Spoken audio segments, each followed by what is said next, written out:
పరిధిలో మేడికొండూరు లిమిట్స్లో 11న ఒక థెఫ్ట్ కేసు రిపోర్ట్ అయింది మనకి ఆఫ్టర్నూన్ 12:30 ఆ టైంలో. సో రిపోర్ట్ ప్రకారం ఏంటంటే ఒక అతను శానిటరీ వేర్ షాప్ ఉంటుంది, అతనికి నర్సరావుపేటలో వేరే అతను మనీ ఇవ్వాలి. సో ఇతనికి పరిచయస్తుడైన ఆటో డ్రైవర్ని ఆ మనీ తీసుకొని రమ్మని చెప్తారు నర్సరావుపేట నుంచి, అతను అక్కడ ఉంటే. సో అతని దగ్గర మనీ కలెక్ట్ చేసుకొని తీసుకొని వస్తున్నప్పుడు పేరేచెర్ల దగ్గర బండి ఆపి టీ తాగడానికి వెళ్తాడు లోపలికి. ఈ లోపల మళ్ళీ వచ్చి చూసుకునే లోపల అతను ఏదైతే మనీ కవర్ క్యారీ చేశాడో అది సీట్ పక్కన పెట్టుకొని ఉంటాడు, అది మిస్ అవుతుంది.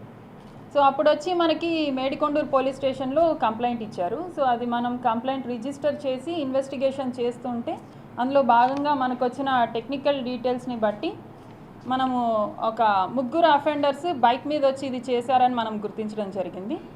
అందులో ఒక అతను సురేష్ అనే అతన్ని నిన్న మనం అరెస్ట్ చేశాము పేరేచెర్ల దగ్గర. ఇతను కర్ణాటకకు చెందిన వ్యక్తి. వీళ్ళందరూ కర్ణాటకలో ఒక గ్యాంగ్ లాగా ఫామ్ అయ్యి వీళ్ళ చెడు వ్యసనాల కోసము వీళ్ళు డిఫరెంట్ స్టేట్స్ తిరుగుతూ వస్తారు, వచ్చి దారిలో థెఫ్ట్ చేశారు. మనకైతే ఇప్పుడు మనకి మేడికొండూరులో ఒకటి రిపోర్ట్ అయింది, గూడూరులో ఇంకో కేసు వీళ్ళ మీద రిజిస్టర్ అయింది. అక్కడ కూడా అటెన్షన్ డైవర్షన్ అనమాట. వీళ్ళ ఎంబో ఎవరన్నా బ్యాంక్స్ దగ్గర అలాగా కొంచెం కాస్తారు, అక్కడ చూసుకుంటారు ఎవరు కొంచెం నెగ్లిజెంట్గా ఉన్నారు, ఏదైతే అదనుగా ఉంది అని చెప్పి.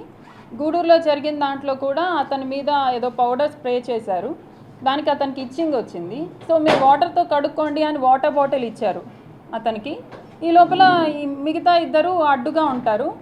ఆల్రెడీ అతను మనీ తీసుకొని అతను బైక్లో పెట్టుకొని కీస్ దానికే ఉన్నాయి. సో వెంటనే లిఫ్ట్ చేసేస్తారు, లాక్కోపోవడం ఏమీ లేదు, కొంచెం అతను చూసుకొని అలా తీసేస్తూ ఉంటారు. ఇక్కడ కూడా అంతే, నర్సరావుపేటలో అతన్ని అబ్జర్వ్ చేశారు ఎక్కడ పెట్టుకుంటున్నాడని. అతను ఆటో దిగి బయటకు వెళ్ళంగానే తీసుకొని వెళ్ళిపోయారు. సో ఇది ఇతని ఎంబో. ఇంకా ఫర్దర్ డీటెయిల్స్,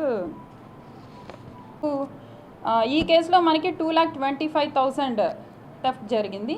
ఇందులో 1,02,000 ఇతని దగ్గర నుంచి రికవరీ చేయడం జరిగింది. Thank you. దాని గురించి మనము ఫర్దర్గా ఎంక్వైరీ చేస్తున్నామని, డీటెయిల్స్ తెలియాల్సి ఉంది.